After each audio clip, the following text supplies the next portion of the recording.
নববর্ষে সবাইকে সবাইকে শুভ নববর্ষে আন্তরিক শুভেচ্ছা ও ভালোবাসা। বড়দের জানাই আমার প্রণাম, বন্ধুদের মধ্যে যারা আছে তাদের পর আমি আমার ভালোবাসা, আর ছোটদের আমার তরফ থেকে আশীর্বাদ রইল। আশা করি আজকের দিনটা সবাই খুব ভালো কাটো। আজকে নতুন বছর, এই বছরটা যেন আমরা সবাই ভালোভাবে সুস্থভাবে জীবনযাপন করতে পারি, এটাই আমাদের প্রত্যেকের কাছে প্রার্থনা। এবং তোমরাও আশীর্বাদ করো যাতে আমরাও ভালো থাকি, সুস্থ থাকি, খুব হাসি খুশিভাবে জীবনটাকে কাটাতে পারি। যা রাগ মান অভিমান সব কিছু মুছে দিয়ে নতুন করে নতুন বছরে হয়ে গেছে সবার জীবনে, আমি এটা বলি, যা কাল হয়ে গেছে সব মুছে দিয়ে আজ থেকে নতুন শুরু করা করতে। চলো আজকে যেমন নিজেরা নিজেদেরকে সাজাবো, অবশ্যই ঘরকেও সাজিয়ে তুলতে হবে, কারণ আমরা যেখানে বাস করি সেই জায়গাটাকেও তো আমাদের পরিষ্কার পরিচ্ছন্ন সুন্দর করতে হয়। আমরা নতুন জামা কাপড় পরবো, বিছানা কি করবে না, এই বিছানার চাদরও আমরা আজকে পাল্টে নতুন চাদর পেতে দিচ্ছি। চলো তোমাদের সাথে সবটাই আমি শেয়ার তোমাদের সঙ্গে শেয়ার করা হবে।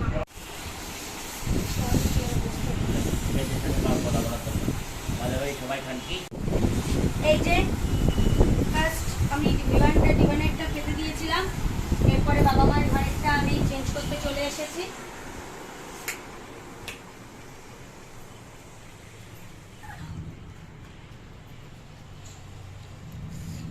এই যে দেখো নতুন চাদর আমি আর তোমার দিদিভাই কিনে এনেছিলাম, ঠিক আছে। এই চাদরটা আজকে পাতা হচ্ছে বাবা মার ঘরে। এই যে বাবা চেয়ারে বসছে। অবশ্যই চাদরটা পুরো পেতে নিয়ে যাবো, তোমরা দেখবে কমেন্টে জানিয়ে চাদরটা কেমন হয়েছে। এই যে দেখো বিছানার চাদর পাল্টে এই চাদরটা পেতে দিয়েছি, বেড কভার। এই যে ফ্রেন্ডস, ঠিক আছে, তোমাদের দিদিভাই ব্রেকফাস্ট করছে, আমার মায়ের অলরেডি হয়ে গেছে, সেটা তোমাদের সঙ্গে শেয়ার করা হয়নি। অ্যাকচুয়ালি আজকে তিনজনে একসাথে খেতে বসা হয়নি, আমার অ্যাকচুয়ালি খুব খিদে পেয়ে গেছিলো, ঠিক আছে। তো সকালে আমি আগে খেয়ে নিয়েছিলাম, তারপরে মা খেয়েছে। এবার তোমাদের দিদিভাইকে একটু বাবা এটিএমে পাঠিয়েছিল, ঠিক আছে। তো সেই কারণে একটু দেরি, মানে দিদিভাই বা আমি বা মা, ঠিক আছে, এই যে মা, ঠিক আছে, সেই জন্য সবাই আলাদা আলাদা খাওয়া হয়েছে। এটুকু তোমাদের সঙ্গে শেয়ার করলাম, আর যা যা করবো সব কিছুই শেয়ার করবো। ফ্রেন্ডস, এই দেখো তোমাদেরকে আছে একটু আগে শেয়ার করলাম যে মা বাবার ঘরে অলরেডি নতুন চাদর পাতা হয়ে গেছে, যেহেতু আজকে পয়লা বৈশাখ, ঠিক আছে। সবাইকে তো শুভ নববর্ষ জানানোই হয়েছে আমার আর তোমার দিদির পক্ষ থেকে। ইভেন আমার মা বাবার পক্ষ থেকেও আরেকবার জানিয়ে দিচ্ছি সবাইকে শুভ নববর্ষ। আর এই দেখো এই চাদরটা এখন আমাদের ঘরে পাতা হচ্ছে। আর এই চাদরটা তোমাদের সঙ্গে অলরেডি হয়তো তোমার দিদি শেয়ার করেছিল একবার, যে মা অফিস থেকে গিফট পেয়েছিল কি তার মধ্যে এই চাদরটাও ছিল। তো এই চাদরটা মা আজকে বললো না এটা তোদের ঘরেই পাত, ঠিক আছে।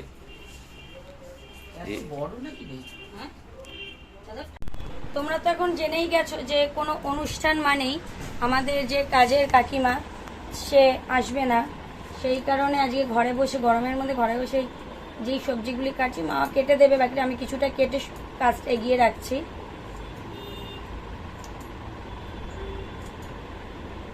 আজকে হবে মটন রেজালা আর ফ্রাইড রাইস। মটন রেজালাটা কিভাবে মা করে সেটা তোমাদের সাথে ভিডিওতে শেয়ার করব, ঠিক আছে। চলো আবার আসছি।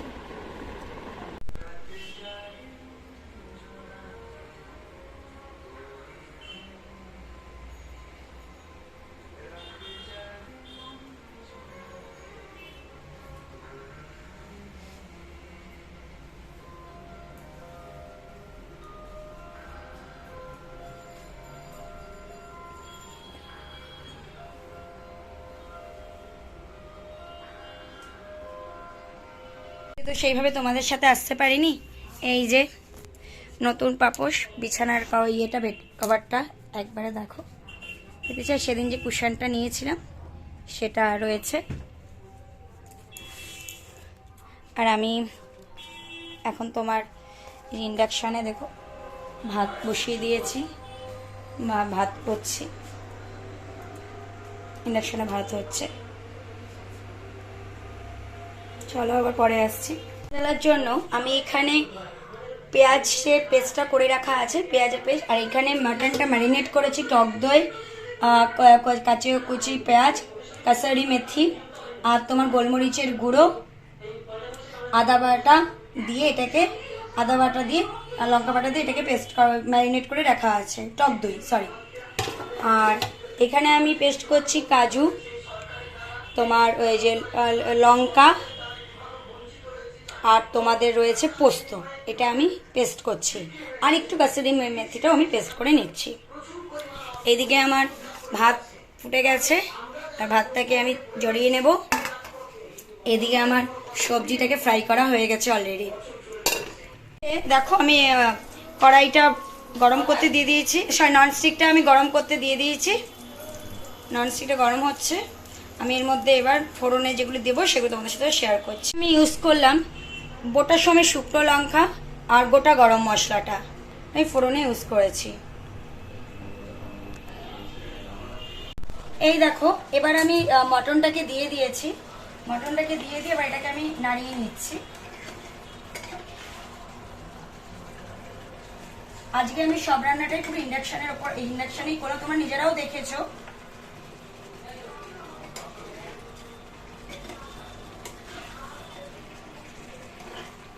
এভাবে এটা কষতে থাকুক, তারপরে আমি ওই পেস্টটাকে দেব, তোমরা এটা দেখতে থাকো। 10 মিনিট ধরে এটাকে কষিয়ে নিতে হবে।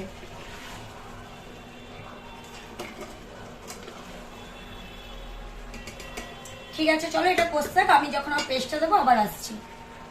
এই যে 10 মিনিট ধরে আমি এটা কষিয়ে নেওয়ার পরে এই পেস্টটা, যেটা তোমার পেঁয়াজ, লঙ্কা, কাজু বাদাম, পোস্ত দিয়ে যে পেস্টটা আমি করেছিলাম সেটাকে আমি এর মধ্যে দিয়ে দিচ্ছি।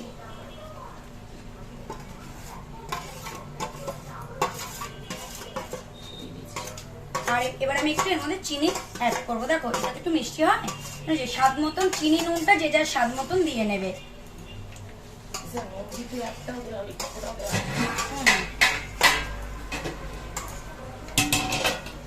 এই যে এবার আমি প্রেসার কুকারে দিয়ে দিচ্ছি, এটাও মায়ের অফিস থেকে গিফট। এগুলি কি হয় বলো তো, প্রত্যেক বছর একটা গিফট দেয় না। আচ্ছা এর মধ্যে আমি অ্যাড করে নিয়েছি কিন্তু একটু গোলাপ জল, কেওড়া জল, আর তোমার আমার ঘরে তৈরি করা এই যে তোমার জয়িত্রী জায়ফল যে ডাস্ট করে একটা মশলা সেটাকে দিয়েছি। আর আমি একটু গরম জল এখানে দিয়ে দিয়েছি, দিয়ে এবার এখানে আমি হাই যে স্টিমে এই যে প্রেসার কুকারে আমি তোমার সিটি দিয়ে এটাকে আমি নামিয়ে নেব। ঠিক আছে চলো এবার তোমরা এটাকে এভাবেই করবে, দুটো প্রেসার কুকারে সিটি দিয়ে এটাকে নামিয়ে নেবে। এটা 100 প্রেসার কুকার। এই যে দেখো এখানে আমি প্রেসার কুকার বসিয়ে দিয়েছি অলরেডি, আমি এখানে তোমার সিটি দিয়ে দিয়েছি। তোমার আমার প্রেসার কুকারে 4টে সিটি দিলে হয়ে যাচ্ছে, অলরেডি দুটো করলো। আর তোমাদের দেখো যার যেরকম প্রেসার কুকার সেই হিসাবে তোমরা সিটিটা দেবে।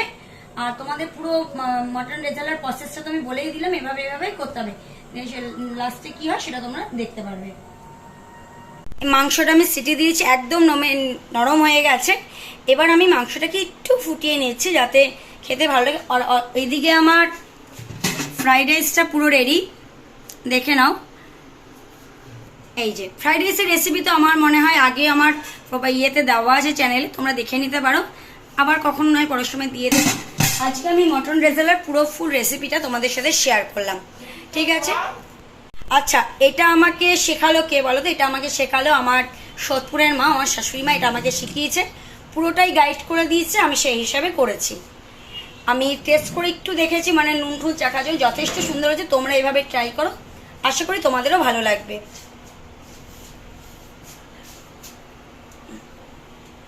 ঠিক আছে চলো, চান করে ফ্রেশ হয়ে নতুন নাইটি পরে চলে এসেছি।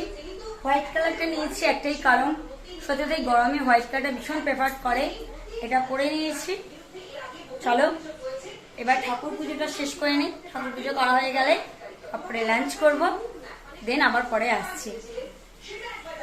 এই যে আমি আজকে ঠাকুরকে দেখো সবাইকে মালা দিয়েছি, মালা দিয়ে আজকে সুন্দর করে ঠাকুরের সিংহাসনটাকে ফুলে ফুল করে দিয়ে আমি সাজিয়েছি। সত্যি কথা বলতে কি বলতে, ফুল দিলে না একটা আলাদাই সৌন্দর্য ফুটে ওঠে, সেরকমভাবে আমি সাজিয়ে তুলেছি। মা দেখো কালকে যে নাইটিটা মায়ের জন্য আনা হয়েছে সেটা মা পরেছে, দেখো সুন্দর লাগছে। মা যেহেতু ফর্সা তো মায়ের গায়ের সাথে ফুটে উঠেছে পিঙ্ক কালারটা। খুব ভালো হয়েছে, আমি খুব খুশি। মা খুব খুশি হয়েছে, দিয়েছে খুব সুন্দর লাগছে। দেখো শাড়ি দিতেই পারতাম, শাড়িটা দেওয়া যায়নি কারণ না করেছি, কারণ শাড়ি তো মা পরে না, তাই নাইটিটা দেওয়া হয়েছে। আশা করি খুব সুন্দর লাগছে, তোমরাও বলবে কমেন্টে। চলো আবার পরে আসছি। এই যে ফ্রেন্ডস, আমরা চলে এসেছি খেতে। এই দেখো, এই যে আজকে ফ্রাইড রাইস করেছে তোমাদের দিদিভাই, সেটা তোমাদের সাথে ঠিক আছে। শেয়ার করেছি। তোমাদের সঙ্গে শেয়ার করেছি, দিদিভাই আর মা মিলে সব করেছে। মায়ের যে রেসিপিতেই বলতে গেলে আমি এটা আর শিখেছি। এই যে মটন রেজালা, ঠিক আছে। এই এখন আমরা খাওয়া দাওয়া, বাবার খাওয়া হয়ে গেছে, এখন আমরা খাওয়া দাওয়া করবো। সেখানে বসে তোমাদের সঙ্গে দেখাচ্ছি। বাবা তো যে দেখো অ্যাকচুয়ালি ব্যাপারটা কি, বাবা তো নিচে বুঝতে পারে না, তো সেই কারণে বাবা চেয়ারে বসে খাওয়া অলরেডি হয়ে গেছে। এবার পুজো দেওয়া হয়েছে, আর তোমাদের সঙ্গে দিদি ভাই শেয়ারও করেছি কিভাবে এত সুন্দর করে পুজো দিয়েছে। খুবই ভালো। আজকে মালা বেঁধে বছরের প্রথম, মানে বাঙালি নববর্ষ আজকে প্রথম দিন, ঠিক আছে। তো ফুল দাদা আমাকে দিয়ে বললো যে নিয়ে যা ভাই, ঠিক আছে, তাই নিয়ে এলাম। জাস্ট এবার খাওয়া দাওয়া করবো, করে আগামী যা যা করছি তোমাদের সঙ্গে সবই শেয়ার করবো, ঠিক আছে। Thank you. খাওয়া এখন শেষের পথে, মায়ের অলরেডি খাওয়া হয়ে গেছে। দেখো দেখো বন্ধুরা, আমার খাওয়া শেষ। সত্যি মানে কি বলবো, অসাম রান্না করেছে। ও বলেছে তোমাদেরকে যে আমার মানে জেনেই আমার থেকে করেছে, তো অসাম হয়েছে। যেমন ফ্রাইড রাইস তেমন মানে মাটন রেজালা, অসাম। তোমাদের ভালো লাগলে একটু বলো প্লিজ। আর তোমরা এইভাবে রেসিপিটা ট্রাই করে দেখো, আশা করি তোমাদেরও ভালো লাগবে। হ্যাঁ, আর আমরা এমন কিছু মানে হাই মশলা দিয়ে করি না, ঠিক আছে বন্ধুরা। হ্যাঁ, চলো আবার দেখা হচ্ছে বিকেলে। গুড ইভিনিং বন্ধুরা, এই যে সন্ধ্যাবেলা একটু চা বসিয়ে দিয়েছি, চায়ের জল গরম হোক। রাতেরবেলা যেহেতু আমি লাউ কাটতে পারি না, তাই কালকে যেহেতু লাউ ঘন্ট হবে, সেই জন্য মা আমাকে লাউটা কেটে দিচ্ছে। আর এই যে লাউয়ের খোসাগুলো কেটে দেবো। মা যেহেতু কালকে অফিসে যাবে, এবার আমি তো লাউ কাটতে পারি না, সেই জন্য লাউ এটা কেটে দিচ্ছে। মায়ের মুখটাও দেখিয়ে দিলাম, আর এই যে মা খোসাগুলোও কেটে দেবে। গুড নাইট বন্ধুরা।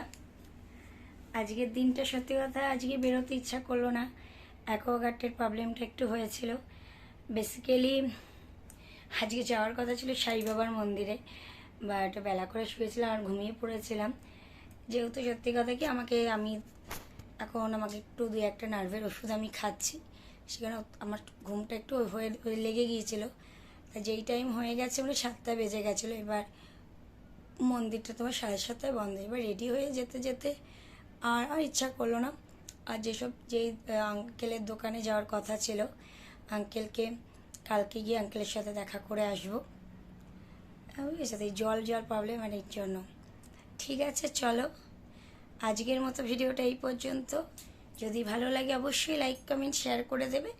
এখনও অবধি যারা আমার চ্যানেলটিকে সাবস্ক্রাইব করতে পারোনি, তারা অতি অবশ্যই আমার চ্যানেলটি সাবস্ক্রাইব করে পাশে থাকা বেল বাটনটি প্রেস করে দেবে। আর আমার মুখে দেখো এই যে কয়েকগুলি ছিটা এগুলি না আমি পেঁয়াজ ভাজতে গিয়ে মুখটাকে বাড়িয়ে দিয়েছিলাম, পট করে ছিটে এসে আমার গালে লেগেছে। এটা কিন্তু কোনো পিম্পলসের দাগ নয়। আর মটন রেজালার রেসিপিটা আমি তোমাদের সাথে শেয়ার করলাম, খুব সুন্দর হয়েছে। একবার তোমরা ট্রাই করো, আশা করি তোমাদেরও ভালো হবে। আমি বললাম মানে ট্রাই করে একবার দেখতে পারো। চলো, কাল আসছি নতুন কোনো ব্লগ নিয়ে।